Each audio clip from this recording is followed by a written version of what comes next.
Hello everybody, welcome back to Forza Horizon 4 with a bit of a challenge. Now, speedrunning is very straightforward. It's not as straightforward as it was in Horizon 3, but it is still pretty basic. And I'm going to make that basic formula and turn it upside down. You see, there's this other section of speedrunning I've done before called Ice Speedrunning. And, well, it entails getting a very high-powered all-wheel drive car, throwing it up the frozen lake, and seeing how fast you can go. Now, I decided to make a bit of an extra challenge by ditching the all-wheel drive part. You see, that's too simple. This event door here is very fast, and all-wheel drive will be very good on the ice. But rear-wheel drive, you have less traction with the ice, and you have less traction with the rear-wheel drive nature, so you have to be able to manage the throttle and be able to put enough power down to still accelerate, and that's very difficult. Now, I will be using ice tires, so it will still have some grip, but nowhere near as much as you would expect, so it's all about how much of that 1,000 horsepower, because all these cars are running 1,000 horsepower, why wouldn't you? How much of that 1,000 horsepower plus could you put down to go as fast as possible? That was the challenge that we were trying to do. Alright, the slowest car of the day was surprisingly the fastest drag car in the world.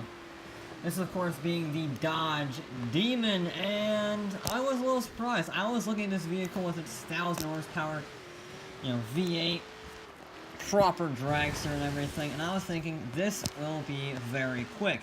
And then I discovered a problem with the gears. They're very short, as you might expect. So I thought, okay, this isn't going very fast, it's probably the gears. Because I'm in 8th gear right about now at 180 miles an hour. That doesn't make sense to me. So I decided to give the vehicle a fair shot. And I quit the race, restart, and go to the tuning menu. So when I go to the tuning menu, my theory was relatively there. I mean, it wasn't the worst gears I've ever seen, but it wasn't the best. The speed, though, didn't make any sense, 235. So I left it the way it was, saying, oh, well, the speed is 235 miles an hour, it should be pretty solid. And yes, it is rear-wheel drive, but this has massive rally tires on it. Snow, grippy, knobby tires. It should be pretty good at this. And it weighs about 5 million pounds, so it should be has lots of traction as well.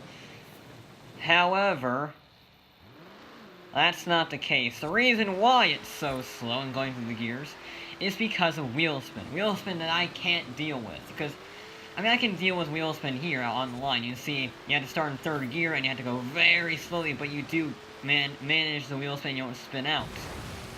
The problem is, once you get into the higher gears and you start going fast, you have a problem where you can't push the throttle down carefully enough to not get wheel spin, but you're also not putting any power down. So you can't go any faster. If you go and you put more power down, you wheel spin and you go slower. So you see the problem here.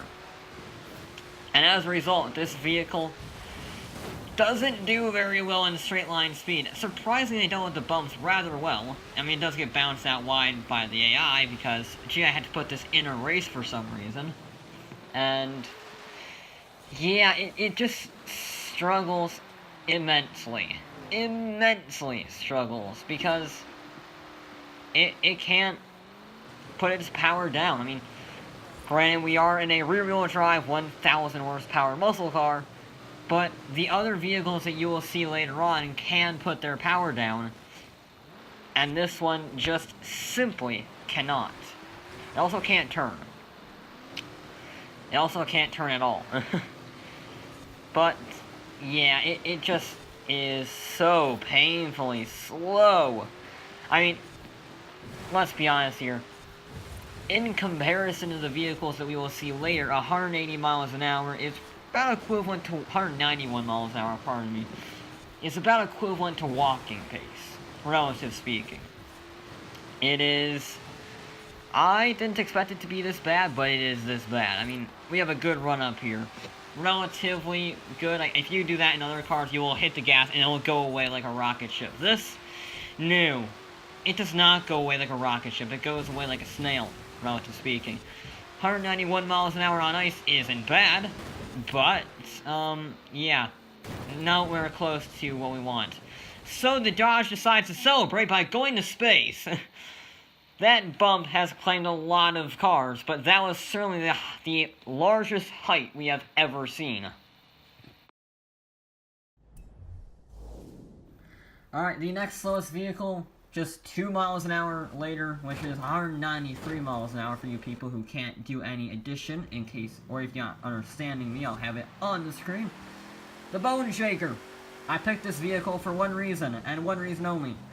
The fact it has the largest tires in the whole game. It has 4 3.5s, I believe, on the rear. It is a massive tire, and I thought that would give me a lot of grip. Unfortunately, it has, well, about an ounce of weight over the rear axle. So, despite those massive tires, it is one of the slidier vehicles I have driven today. Which is a bit sad, because I love the Bone Shaker. It is mental. It goes for a massive two-wheel Millman. Like, probably one of the biggest we will see of the day. It just cannot put its power down, and that is the problem with the Bone Shaker. It has over 1,100 horsepower, and it weighs just 2,000 pounds. But it cannot, to save its life, put power down. And, well, it's a little important to put power down in a speedrun. If you can't, well, you're just going to spin the wheels up as this thing does so eloquently. And then you don't get any speed. So, yeah, it was a little strange seeing the drag car be the slowest, and then the car with the biggest tires have some of the least traction. But that is what ice racing does to you, and... well, since this thing weighs nothing, I thought it would be terrible on the bumps, but no, it's pretty good on the bumps. Of course, all of these vehicles are fitted with rally suspension, but considering how light it is, I thought it would be a lot worse on the bumps. So, props to the Bone Shaker there. But, again, it just does not have the speed, does not have the traction. It tries, it just can't. It slowly creeps up, slowly, and then it gets wheel spin. Wheel spin at 193, it's trying to go out wide, I missed a checkpoint, I can't respawn. I can't rewind, sorry. And, yeah, go for another less spectacular flight before kind of just wheel spinning. Yeah, the Bone Shaker, it was, not particularly good. Alright, so this is, well, the craziest car of the day, the TVR Speed 12. Now, in real life, the only concept they ever made can go about over 220 miles an hour with the unknown amount of power that it has. But it weighs, well, less than a Ford Fiesta. It is rear-wheel drive from center and has no aerodynamics at all. So I was not expecting this to do good. And yet, it was able to reach a pretty respectable 200 miles an hour. And with the exception of one vehicle we see later, it's the oldest car here in the 1990s. So being able to crack 200 miles an hour is pretty impressive, especially for a car this freaking terrifying. Because the Speed 12 is not one that you drive, it is one that you hold on to and pray that it goes around the corner without trying to murder you. It is the quintessential 90s supercar. No aids whatsoever, no electronic control, just you, an engine, and an ultralight space frame. That's literally all this car is. And it is perfect, I love it. And considering those negatives, or negatives in terms of handling, the fact it can do 200 miles an hour on ice is pretty darn impressive. And the bumps were considerably less favorable on that one. You can see it was bouncing around quite a lot. Quite a lot indeed. So, yeah, it was surprisingly good. You can see it wibbling and wobbling everywhere. And then I missed the checkpoint again because wibbling and wobbling everywhere. It was absolutely terrifying to drive. And that's why I love it. And it actually has some good traction, you know? It actually has some very good traction off of the line. As it gets into higher speeds, it begins to get a little wibble-wobbly. But the traction-wise off the launch, I was very impressed with the mighty TVR. Now, the second of the American muscle cars, the Camaro ZL1. The AI has kind of decided without my decision to make me go and run into me a lot. So I decided I should go, and yeah, it was not bad. I was expecting a little better from the 1,000 plus horsepower ZL1, but it couldn't really deliver, unfortunately. I tried. It did have a fair amount of wheel spin. It did have a fair amount of wheel spin. But as you can see, 202 miles an hour there, it's starting to wobble wide. I try and turn, I miss it because of a jump. Now, about this rewind thing, I know some of you are probably very angry that I'm rewinding, but I have a good reason. One, I don't want to have to constantly restart from 0 miles an hour, because that takes forever in this game on ice, for obvious reasons. And two, I want to give these cars a fair run, and I wouldn't normally have the checkpoints, but since I have to do this in a race, or it won't really work properly, because of the variables of the, like, normal map, like the free roam, I just don't want to have to constantly restart the race, and it's just more fair that way. So, I dodged the out-of-control foci, whatever you want to call them, and it was strange, because it bounces around a lot, but the landings of the bumps are pretty controllable, except for that one. Not as bad as the Focus, which luckily does not affect me in any real way for speed, despite the little mini collision. Yeah, it was pretty solid overall. It just didn't have the pace. You can see 204 miles an hour is the fastest that we will get from the Camaro, so it celebrates by breaking the 2-hour mark by doing probably the cleanest flip of the day. And then it nearly gets decapitated by a Charger. Now, the only wide-body-kitted car here is the Lamborghini Huracan. This, obviously the wide-body kit gives you larger tires, and hence why it is here. Now, since this is the only all-wheel drive car in the field from standard, I did have to rear-wheel drive swap it. Now, granted, it still has massive rear tires thanks to that body kit, but it was also the least controllable in terms of wheel spin. It just constantly spun its wheels everywhere, and I do mean everywhere. I mean, it's basically slalom skiing right now. It is very annoying. It's very fast, 207 before it flips, but it was very uncontrollable down the straightaway. Very uncontrollable indeed down the straightaway. And you can see here, it's just spinning its wheels, it's just bouncing around. It has very little control, if any, on the bumps. It was horrendous to drive, but it does reach 210 miles an hour, which means, well, it is the first car to exceed, I think, the fastest production car speed of the RS4 Audi set a few years ago, which did 204 on a frozen lake. So, I mean, it's pretty good, you know, for being able to go 210 miles an hour on ice. That's actually phenomenal, but it's just too uncontrollable. I don't like it. I don't like how it drives.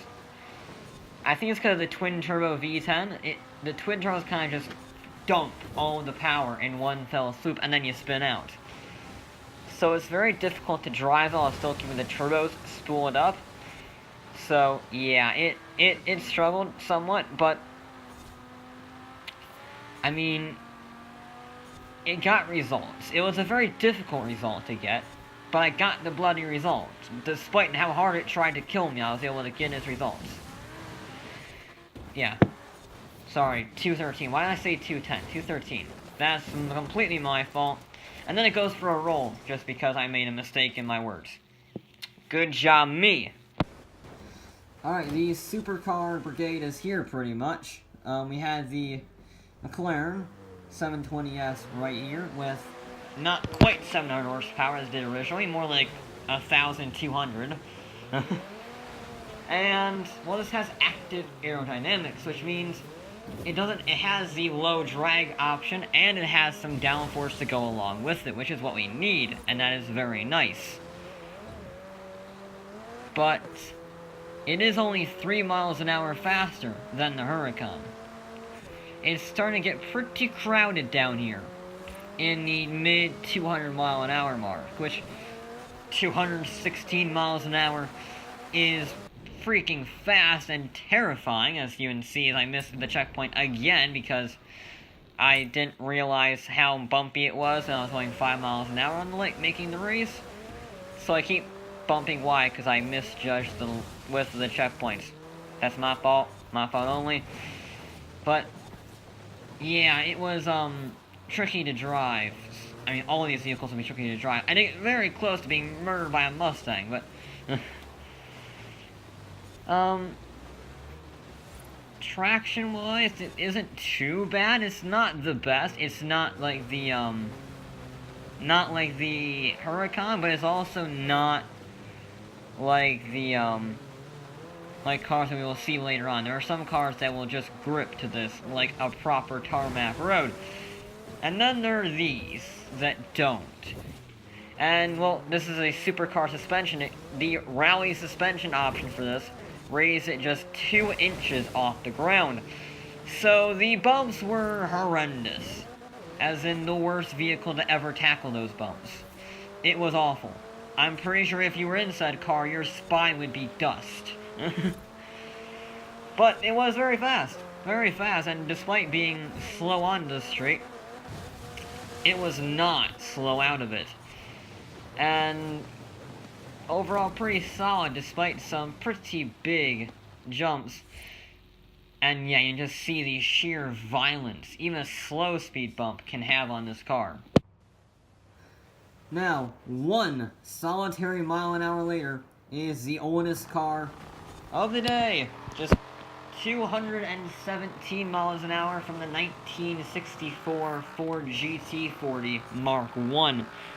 Now this barn find was interesting, because it has a lot of power, over 1,000 horsepower, and it has big tires, as you can clearly see. But it is a Le Mans car, so it's very light. So you would think it would really struggle here, but no. I mean, the power delivery is incredible. It's not perfect, but it's pretty darn incredible. Also, I get head-on collision at 200 miles an hour. Very painful. And, yeah, it was pretty darn solid. I really liked how this car drove. I was scared at first. I will be honest, I was scared. But it can actually get stopped very well, which isn't important for speedruns at all. But, yeah. Now what's curious here is the vehicle sunk in the sand about 5 feet there. It went up to the doors. So I was curious if that would happen again, and no. So I wasn't, I just had to check, because the car did something very strange there, I think. Anyway, back on the speed run. The Chargers were determined to get in the way of the Fords, because they didn't want the Ford to beat the Demon. But, anyway, it was, yeah, you can see, yeah, it's not perfect on the bumps, and it gets a lot of airtime, but it's nowhere near as violent and as slow as the McLaren. It does spin out and miss a checkpoint, but I was impressed on how it dealt with the speed bumps. And even after I start from a standing start, I have no momentum here at all. I have to go purely from 0 miles an hour. Look at the speed I am able to achieve with this Ford. It is remarkable how fast it can accelerate up to its top speed. I mean, remember, this is from a standing start at the beginning of the drag strip. And by the end of the drag strip, we're going 208 miles an hour.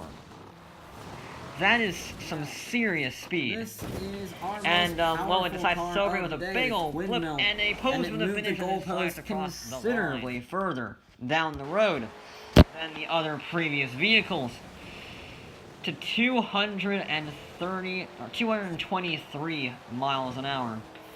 That's pretty good. However, it is also 1,900 horsepower and 1,500 torque going through the rear wheels. So the fact it was able to drive at all is probably the most impressive thing of the day. I did put a wing on the back because it goes 270 miles an hour on tarmac. I figured we didn't need to worry about going any faster on ice, so I didn't think of it as a bad thing. I thought of it as a positive because we get more traction. A few of these cars I did that. A few of these cars I did not. One of them I wish I put aerial on the Bone Shaker, but hindsight's 2020. So it was a pretty good car. I was very impressed with the twin mill. I was afraid that it would be very similar to the Chiron speedrun, and it would just spin its wheels all the way up the course, and it would never get over 150. But I was pleasantly surprised with the twin mill. Yeah, it has big tires, but I was not expecting it to be nearly as controllable as it was. And it proved me wrong quite considerably. Considering we're going 190, 200, 210, 218 on two wheels. Probably the second biggest two-wheel moment of the day. Before, nothing. It was just a regular fly. Ironically, the second fastest car of the day is the Porsche 911 GT3 RS track toy. Now, why did I pick the GT3 RS, considering it has, from the base model, less than 530 horsepower? Well, simple reason is, it is rear-engined, rear-wheel drive, which means it has immense weight over the rear axle, and that's what we want. And thanks to a 1,000 horsepower Porsche engine, it shifts too. This is in the bumpy zone, it spins out, but in the bumpy zone when we don't spin out, it does over 230 miles an hour. It is the first vehicle to actually go faster while going over bumps. I mean, it bounces all over the place, but it was impressive. Very impressive. We're doing 235 before we hit the charger there. I mean, that is speed we have not seen so far. And look how happy it is. I think it's the smile. It's gotta be the smile. I showed it earlier. The smile on this vehicle, I mean, it should be used in dentist commercials. This car. And I love it. I love it. I love its handling. I love its straight line speed. I love its naturally aspirated roots. The Porsche 911 is probably one of my favorite overall cars in this entire game. And these two speed challenges pretty much show that, because one is handling and one is speed running in a straight line, but on ice. So, if this does not sell you on the 911, I don't know what will. I love it, it's fantastic, and it's very, very fast everywhere. I mean, look at the speed. I mean, that is ridiculous. I love it. And then I go for a massive flight into the trees and do some breakdancing. Not a flip, but breakdancing is always good. However, the fastest car of the day is also the fastest production car in the world. The Koenigsegg Agera RS. 1,300 horsepower, 1,100 torque. It is the fastest stock car from the game, going 270 from the base model. And all I did was add snow tires and some slightly wider tires. That's all I did to the car. And it goes like a spaceship.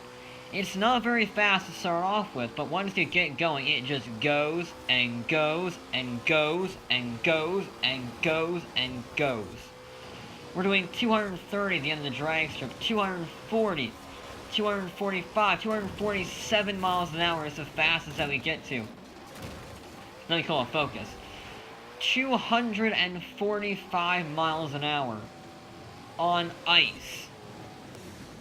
There's only 2 cars in the world that go faster than 247 miles an hour. And I'm pretty sure none of them would do it on ice. ever. Ever, ever, ever. A Focus decides to get revenge for me being the fastest car and blocks me. So the Koenigsegg says, I don't really care, and goes over 200 miles an hour anyway. And again, I was impressed on how it dealt with the bumps. It dealt with them very well.